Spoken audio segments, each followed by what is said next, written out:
Greetings, true believers. Still trying to get the channel in order, still trying to figure everything out. So forgive me about content being infrequent, but we're gonna get there. We're gonna get to where we are, or where we're supposed to be, I should say. So let's jump into it. That said, Dune star Timothy Chalamet is Warner Brothers' favorite to play Terry McGinnis in a live-action Batman Beyond. Now, with Michael Keaton being approached for the upcoming Flashpoint movie, there were talks that originally, this was a setup to a Batman Beyond movie, and that's seeming more and more likely as we go forward. It's interesting how they've given Jared Leto a chance. Leto, let me know. To do Joker again, seeing as how terrible Gangster Joker was the first time. You're seeing this rehashing of older versions of these characters happening. Now, Jared Leto is obviously one of the more recent iterations, but you saw them reach out to Michael Keaton. There were rumors that they're reaching out to Val Kilmer, but that's unlikely. Val Kilmer's exploded in the years. He's not in great shape. No offense. I still love him. He's still a great actor. Thankfully, nothing about George Clooney. He's fucking terrible. So there's that. But a new scoop suggests Timothy Chalamet, star of Dune, and Netflix The King, might be who Warner Brothers wants for the Batman of tomorrow. According to Small Screen, Warner Brothers has stated they wanted a Chalamet type, meaning someone that is someone that is someone the same age, build, height, and also with similar acting styles as the 24-year-old actor.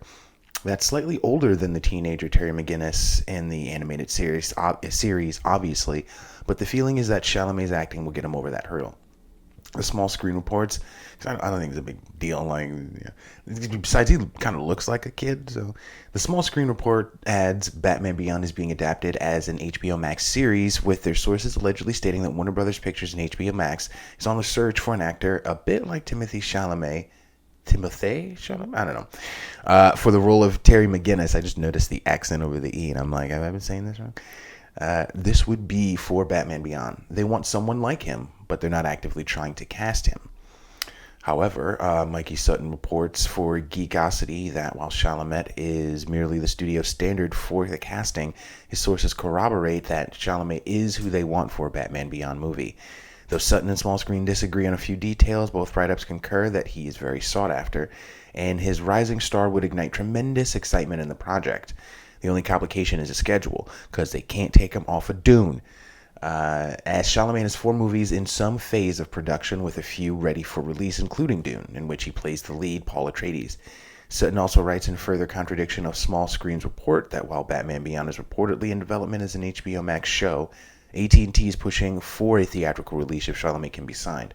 Now, on that note, we just released, yesterday, that Wonder Woman 1984 is going to be released to HBO Max, to HBO Max subscribers at no additional cost. Now, you're in a situation where most theaters are closed. Selectively speaking, the theaters that are open and showing movies are probably not in highly profitable areas. You're not going to see movie theaters in cities that are open. You're not going to see movie theaters in large foreign countries like China. That's not going to happen. So them releasing it in theaters instead of postponing releasing it in theaters at all is one thing, which personally, my whole thing about it is you're basically waiting for a point in which people who don't have money to get money to then spend that crucial logistical resource on a frigging movie, on a $15 movie ticket. That's what they're waiting on, to optimize profits, which I get from a business perspective, except you have to be realistic as a business person. No one's going to do that. Even though people do want they do want to have that experience. That's not the play as far as profitability in general. You're hindering yourself, because at this point, if you really think that people are going to be drawn to subscribe to HBO Max because of Wonder Woman 1984, it's not going to happen. That's why HBO Max and by proxy AT&T, their parent company, is pushing. They're just kind of it's this sort of carpet bombing of content. They're working on a Green Lantern series.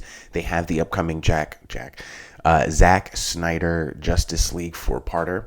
They have Wonder Woman 1984 coming up. They're trying to do this Batman Beyond thing. So they're trying to overload HBO Max with as much, fresh, concurrent, interesting content as possible. And, right now people really are still looking towards comic book movies and comic book entertainment to save them, but not in print. This is not out of the realm of possibility, as the Warner Media parent company most likely sees franchise potential in the escapades of Terry McGinnis, particularly in the face of rumors that Michael Keaton is attached to Ezra Miller's upcoming Flash film, excuse me, as old Bruce Wayne, the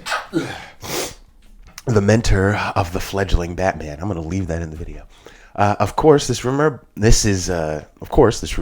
the latest Batman Beyond adaptation to have been either rumored or announced in recent years, including an animated reboot in the vein of Spider-Man Into the Spider-Verse, which ultimately proved to be an accurate speculation. Additional actors short-lived listed for the role in the proposed live-action Batman Beyond film include Ty Sheridan, I have no idea, and Johnny Depp. Johnny Depp ain't getting no jobs no time soon, unfortunately. Most recently, I'm going to talk about it. Of course, it is. And the thing is like, as much as I try to not politicize fiction, right? Because there's aspects of entertainment media and fictional media that aren't politicized and aren't dramatized or sensationalized. The problem is that those sections are dwindling. It's a shrinking bundle. I would have done a video on the Cowboy Bebop announcement. Okay, so apparently the character of Gren is going to be non-binary, but I haven't seen Cowboy Bebop really. I'm sorry, guys. I know, oh my God, Cowboy. I feel you. I get you. I'll get around to it. I got a lot of stuff, everything. But the reality is that I know that fanboys are going to be up in arms, and I was thinking about doing a video about it, and I guess I'm kind of doing it now, because the reality is I get it to a certain extent. In terms of character development, every aspect of a person is a part. The sum. I'm sorry. You are the sum of your parts, right? So being a female, being gay, being black, all of those aspects are part of the character, right? Just like being mean, being antagonistic, being altruistic. Those are all character traits. So when you change a character trait that is kind of it's one that is not definable by the character, that is something they are born with, it kind of fundamentally changes, I feel like, how they would perceive and interact with the world. So, case in point, a female would have a different perception of the world than a non-binary character, especially in today's day and age. And I can't imagine in the setting of Cowboy Bebop how that would go, because I haven't seen the film. So we'll see how that turns out, obviously. Yeah. So yeah, Amber Heard, right? We'll just kind of switch into that. Johnny Depp, Amber Heard. Johnny Depp recently got a decision made by a UK court that the Sun, the tabloid newspaper in the UK, posted a title of one of their articles. It's like Johnny Depp wife beater or something along those lines. So he sued for defamation. The judge ruled that the title, not necessarily the content, but the title of the article, which is a summation of the content, because everything jurisprudence is about language. So the judge ruled on the title. The title is a summation of the content, but the judge's ruling was on the title. So keep that in mind just for context. Because remember, we heard the video, or some of you, whoever, all two of you watching this video, if you've heard the video of Amber Heard, she's pretty explicit about her manipulation of the situation and how Depp has no hope of getting out of it. So, my feelings aside, your feelings aside, the reality is that Depp lost his role in Fantastic Beasts 3, and Amber Heard is going to be in Aquaman 2, and apparently Warner Brothers is still in discussions to produce a solo movie with this woman who is absolutely radiant. Anyway, in case you thought it was safe to go back in the water in the hopes that the legal drama surrounding Amber Heard would spell her removal from DC Extended Universe, really, that's quite a sentence, or rather, if you didn't read our last report on the matter, Warner Brothers' upcoming plans will leave you dismayed. Mikey Sutton and Geekosity's latest scoop indicates Warner Brothers is still thinking about a Mera solo film with Heard returning as the red-haired Queen of the Sea, despite the actress's legal scandal and resulting petitions. The petition to get Amber Heard removed as Mera from Aquaman 2 has almost reached 1 million signatures. Yeah. Sutton stresses that the studio is only discussing. I mean, it's just 1 million people. It's 1 million people. The studio is only discussing this, and no movie has been greenlit. But it's clear that they aren't taking the petitions and the outrage seriously. Yeah, this ain't Snyder Cut. For Warner Brothers, this ain't Snyder Cut, and look at what happened with season 8 of Game of Thrones. That petition. For Warner Brothers, the public outcry is no different from the pushback Disney experienced with Captain Marvel. I mean. Brie Larson, that poor woman. The thing about Brie Larson is that she is being perceived as misandrist and slightly bigoted and slightly ageist. She mentioned she didn't want old white men at her press junkets covering her movies, and regarding A Wrinkle in Time, that she doesn't make movies for like old white men and stuff just like this identitarian vocalization, this sort of identitarian virtue signaling that we all have come to know and love from her. Go check out her videos on the Nintendo channel. Nintendo just partnered up with Brie, and like Nissan when they did the car commercial, she's not well liked by most fans of pop culture and entertainment media, viewers, and so these companies, they keep pairing with her, and they keep watching these ad campaigns tank tremendously. And someone mentioned a very, very interesting critique. It's like you go to the other videos on the Nintendo channel and they're fine. They're Nintendo products being spoken about on Nintendo channel. She's playing Animal Crossing and doing Wii Fit, but she's not saying anything sensational or dramatic or hyperbolizing anything. She's not being outspoken. She barely says anything. So it's like, why are these videos so disliked? And it's because she is so disliked. But I digress. I love how they compare it, though, because at least Brie Larson isn't accused of psychologically traumatizing, psychologically abusing another person, psychologically abusing their spouse. But yeah, in their sense, they're Brie Larson. Wait. Let me go back. For Warner Brothers, the public outcry is no different from the pushback Disney experienced with Captain Marvel, and Hurt is, in a sense, their Brie Larson, as a source told Sutton that the studio sees it no differently than the boycott of Marvel Studios' Captain Marvel film, which proved to be ineffective as it brought in over $1 billion to Disney at a time when theaters were open. And again, did I mention that the context is quite a bit different, because Brie Larson is not seen as an abuser. She's just seen as mean-spirited and bigoted. But anyway, they believe it's artificially inflated and most likely politically motivated. They don't base their decisions on web chatter. All right, you know what? That's fine. I feel. See, the thing is as a fan, we're considering everything and going, well, that's not fair. And their movie studio executives looking at everything going, well, that's their business. We have money to make. Okay, so time to go make that money. That's fine. I had to cover it. So, keeping it a little serious, Kurt Russell recently came through with some sensibility. I can appreciate this. I can understand why it is that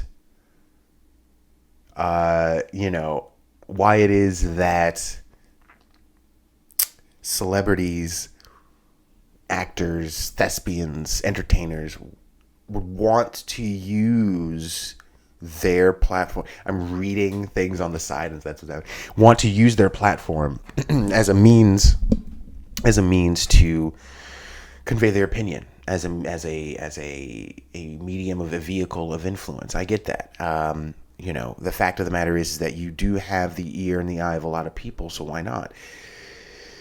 But the reality, for me at least, comes down to the same thing with the uninformed voter, which is what Plato's fear of democracy was, right? The idea that if you leave something that is of the utmost importance to a vast majority of people who don't have the interest or even sometimes the time, the opportunity that it really takes that you need to invest to understand the vast nuance of scope of governance, of politics, of geopolitics. How can you then leave such an important decision to such an uninformed, to such an ignorant person? Now, I don't mean that condescendingly.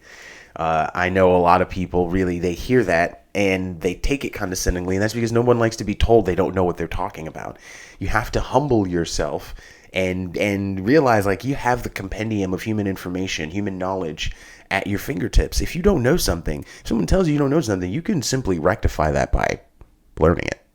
So no one is ever at fault, and no one should ever be the victim of one's ire or wrath because they've been told they don't know something. Be an adult, okay, accept some criticism, and grow. That said, you have a lot of actors and a lot of entertainers who have no fucking clue what they're talking about. It's like a lot of people, they have no clue what they're talking about. They have no interest in actually trying to understand what it is or comprehend or grasp in a larger immersive sense what it is they're talking about. And, you know, some people out there be like, well, damn, I mean, they don't have to, they got other things to do and da-da-da-da. And it's like, well, I get that. But if they're going to speak about important topics and issues, they should probably know what they're talking about. You can't have it both ways. If you want to be important and say important things, you have to do the important work. That said, Guardians of the Galaxy Volume 2 star Kurt Russell attacked for opinion that actors should remain politically neutral and shut the fuck up. Anyway, Kurt Russell is the latest actor to come under fire for their political opinions. It's not a political opinion. It's apolitical. That's the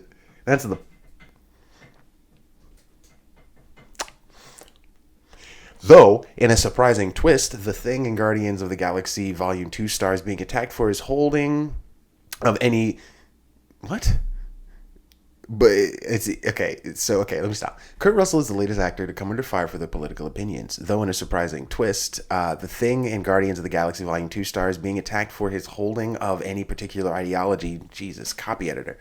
But for his opinion that actors should remain politically neutral.